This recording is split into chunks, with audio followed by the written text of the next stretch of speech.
आउज़ुबिल्लाहिमिनश्शैतानिर्रजीम बिस्मिल्लाहिर्रहमानिर्रहीम। शुरू अल्लाह पाक के बाबरकत नाम से जो सबसे बड़ा और बुलंदियों का मालिक है। वाहदहुल्ला शरीक है, बेनियाज है, सबको रिस्क देने वाला है, सबको पालने वाला है। ना उसका कोई बाप है, ना उसका कोई बेटा है। वो इतना अजीम है, इतना करीम है, बेनियाज है कि इंसान के तमाम ज़िंदगी के गुनाह सिर्फ़ एक छोटी सी तौबा से माफ़ कर देता है। ना सिर्फ माफ़ करता है बल्कि उससे खुश भी होता है। दुआ है कि अल्लाह ताला हम तमाम को तौबा की तौफ़ीक अता फ़रमाए और आपको और आपके परिंदों को सलामत रखे। नए शौकीन हज़रात के लिए मालूमाती वीडियो का जो हमने आगाज़ किया था, उस मरहलावार वीडियोज़ का आज किस्त नंबर 10 है।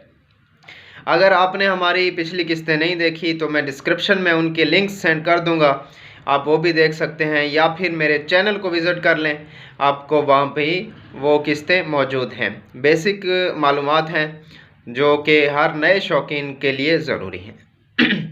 आज की हमारी वीडियो का जो टॉपिक है वो है तितर को टोरा देना। काले तितर को टोरा देना बहुत ज़रूरी है और दक्कनी ईरानी जो फाइटर होते हैं उनके लिए भी टोरा बहुत ज़रूरी है। काले तितर को क्योंकि हम एक छोटे से पिंजरे में बंद करके रखते हैं, उसकी टांगें सफ़ेद हो जाती हैं क्योंकि उसकी टांगों में खून का दौरानिया नहीं होता, यानी कि उसकी टांगों में ज़्यादा खून गर्दिश नहीं करता। जबकि जो जंगली तितर होता है वो खुला घूमता रहता है, उसकी टांगों में खून ज़्यादा गर्दिश करता है, इसलिए उसकी टांगें लाल होती हैं और जो घर का पला हुआ होता है उसकी टांगें सफ़ेद हो जाती हैं। तितर को चलना फिरना बहुत ज़रूरी है। जिस तरह हम जानदारों को और बाकी जानदारों को चलना फिरना ज़रूरी है, इसी तरह तितर के लिए भी चलना फिरना ज़रूरी है।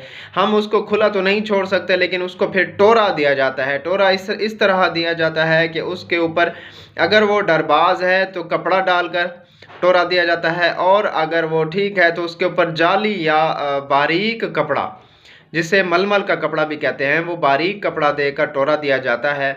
हम बाज़ार से भी घूमते हैं, और ज़्यादातर टोरा जो दिया जाता है वो सुबह के वक्त दिया जाता है। सुबह या शाम के वक्त, सुबह के वक्त या शाम के वक्त हम उसको टोरा देते हैं। और जंगल की तरफ या कोई खेत खलियान अगर आपकी तरफ है तो उसकी तरफ हम पैदल चलते हैं। हम जब पैदल चलते हैं तो तितर का जो पिंजरा है वो ऊपर नीचे, थोड़ा सा ऊपर नीचे, हम इस तरह जब चलते हैं तो थोड़ा सा ऊपर नीचे पंप करते हैं, उसको जंप आते हैं और उसके टांगों के ऊपर ज़ोर पड़ता है। तितर को टोरा देने के लिए बेहतर तरीका ये है कि जब आप चलें तो थोड़ा सा आप अपने तितर के पिंजरे को घुमाते हुए चलें, ताकि उसके पाँव के ऊपर ज़ोर आए। जब उसके पाँव के ऊपर ज़ोर आएगा तो उसके टांगों में खून गर्दिश करेगा, और जब खून गर्दिश करेगा तो उसकी सेहत भी अच्छी रहेगी और उसका डर भी ख़त्म होगा।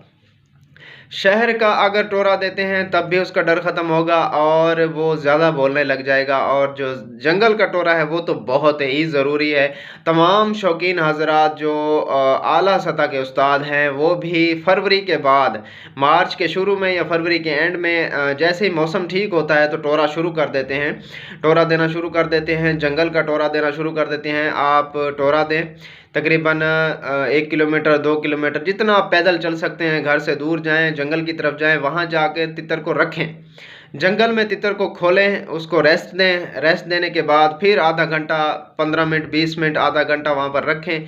वहाँ पर थोड़ी सी मस्ती भी करवाएं उसको। बिटकारी चिटकारी जो हम देते हैं तितर को वो भी दें, ताकि उसको थोड़ी सी मस्ती आए, थोड़ा सा पता लगे आपका कि आप उसके मालिक हैं। उसके बाद फिर दोबारा उसको आपने कपड़े से ढाँप कर और फिर टोरा देना है, वापस घर की तरफ आना है। घर की तरफ आने के बाद आपने एक एहतियात लाजमी करनी है, टोरे के फ़ौरन बाद पानी नहीं देना, आपने उसको कहीं लटका देना है, कहीं भी ऊंची जगह लटका देना है, ताकि वो लटका रहे, थोड़ी देर वो लटका रहे, आधा घंटा, पौना घंटा, घंटे के बाद आपने उसको पानी देना है। सर्दियों का मौसम है तो आप नीम गर्म पानी दे सकते हैं, ठंडा पानी तितर को ना दें ताकि उसको नज़ला वगैरह ना हो। टोरे के और भी बहुत से फ़वायद हैं। टोरे से जो तितर है उसकी आवाज़ में एक जान पैदा हो जाती है, टोरे से तितर की आवाज़ में इजाफ़ा भी होता है, टोरे से उसकी जो फेफड़े वगैरह हैं वो साफ़ होते हैं, उसका सांस साफ़ होता है। टोरे से उसका जो बलगम वगैरह है वो कम हो जाता है, टोरे से उसका हाजमा ठीक होता है। बहुत सी बीमारियां हैं जो टोरे से ख़त्म हो जाती हैं। और एक और चीज़, जो टोरे के साथ तितर का डर भी ख़त्म होता है, आपकी मस्ती भी करता है। और बहुत से जंगली तितर भी टोरे की वजह से सेट हो जाते हैं और वो बोलना शुरू हो जाते हैं। टोरे से तितर खुश होता है, जिस तरह हम और हमारे बच्चे वगैरह जब हम घर से बाहर लेकर जाते हैं तो वो खुश होते हैं, इसी तरह तितर भी टोरे से खुश होता है। उम्मीद करता हूँ आज की वीडियो आपको अच्छी लगी होगी। अगर ये वीडियो आपको अच्छी लगे तो इसको लाइक कर दें और अच्छे अच्छे कमेंट्स करें। दुआ है कि अल्लाह ताला आपको और आपके परिंदों को सलामत रखे। किस्तें जो पिछली किस्तें हैं वो अगर आपने देखना हो, जो हमने मालूमाती नए शौकीन के लिए मालूमाती वीडियो का आगाज़ किया था, वो हम डिस्क्रिप्शन में लिंक दे देंगे। और अगली वीडियो जो है वो निहायत ही अहम है, उसका टॉपिक है तितर को मट्टी देना, कि सर्दी में कैसे मट्टी देनी है, गर्मियों में कैसे मट्टी देनी है और किस तरह मट्टी देनी है। इसी दुआ के साथ आपसे इजाज़त चाहूँगा। अल्लाह हाफ़िज़।